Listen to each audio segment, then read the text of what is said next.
मैं तो आपसे कहने के लिए आया हूं, ये बंगाल कभी भारत की कल्चरल कैपिटल के रूप में पूरे देश को दिशा देती थी।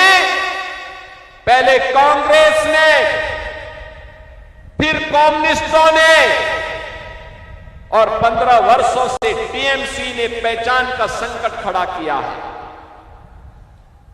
अब ये कल्चरल कैपिटल नहीं, अब तो इन्होंने इसको क्राइम कैपिटल बना करके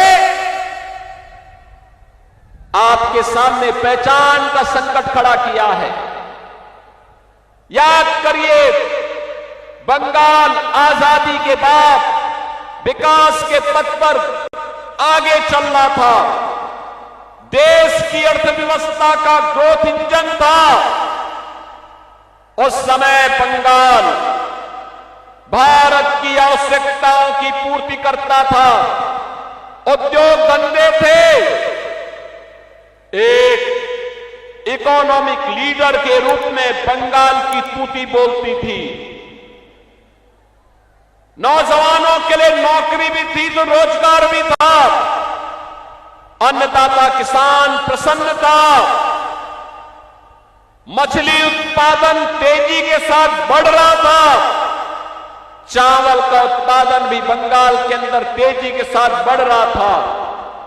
लेकिन पहले कांग्रेस ने, फिर वामपंथ ने, और 15 वर्षों में टीएमसी ने इसको भ्रष्टाचार का, भय का, अराजकता का एक केंद्र बना करके आज चावल का उत्पादन घट रहा है, मछली उत्पादन का काम कम हुआ है, यहां के संसाधनों पर माफिया हावी हो रहे हैं, नौजवान के लिए नौकरी और रोजगार गायब, किसान प्लान करने के लिए मजबूर है क्योंकि उसको उसकी उपज का दाम नहीं मिल पाता है। यूपी के अंदर आलू का दाम 15 से 16 रुपया किलो मिल रहा है और बंगाल में 1 से 1.5 रुपया मात्र मिल पा रहा है। इतना अंतर है। बहनों और भाइयों, आज मैं आप सबसे यही कहने के लिए आया हूं, मैं आपसे एक ही बात कहने के लिए आया हूं, आप चिंता मत करिए। टीएमसी के गुंडे क्या कह रहे हैं, भयभीत मत होइए। कोई माफिया क्या कह रहा है, उससे भयभीत होने की आवश्यकता नहीं। कोई मौलाना क्या पक रहा है, उससे चिंता करने की आवश्यकता नहीं। आने दीजिए डबल इंजन की बीजेपी की सरकार को, ये सभी आपकी चाटुकारिता करते हुए दिखाई देंगे।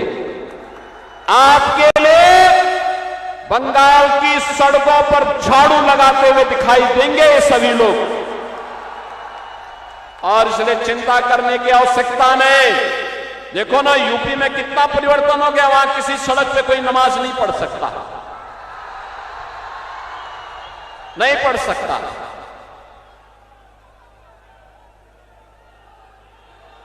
वहां पर्व और त्योहार शांतिपूर्ण तरीके से मनाए जाते हैं, कोई अराजकता नहीं, कोई गुंडागर्दी नहीं, हर बेटी और बहन को सुरक्षा की गारंटी है। लेकिन बंगाल में धड़ल्ले से गौ कसी होती है, गौ हत्या होती है, गौ तस्करी होती है, पर्व और त्योहार के पहले उपद्रव हो जाते हैं। और इसीलिए बहनों और भाइयों, इसकी गारंटी, सुरक्षा की गारंटी, समृद्धि की गारंटी, आने वाले उज्जवल भविष्य की गारंटी केवल और केवल बीजेपी है।